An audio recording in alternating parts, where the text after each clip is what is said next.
देखें वो रब हमसे कितनी मोहब्बत करता है। आज मैं आप लोगों को एक आसान सी मिसाल से समझाता हूँ।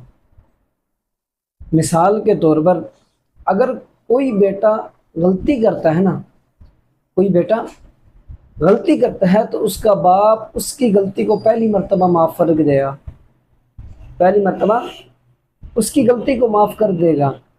दूसरी मर्तबा अगर उसने गलती की फिर भी माफ़ कर देगा।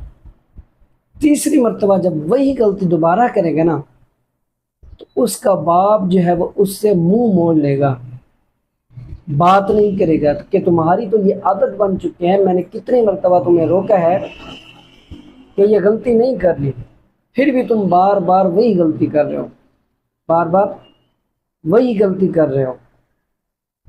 लेकिन उस रब को देखें, उस रब को देखें जो 70 माहों से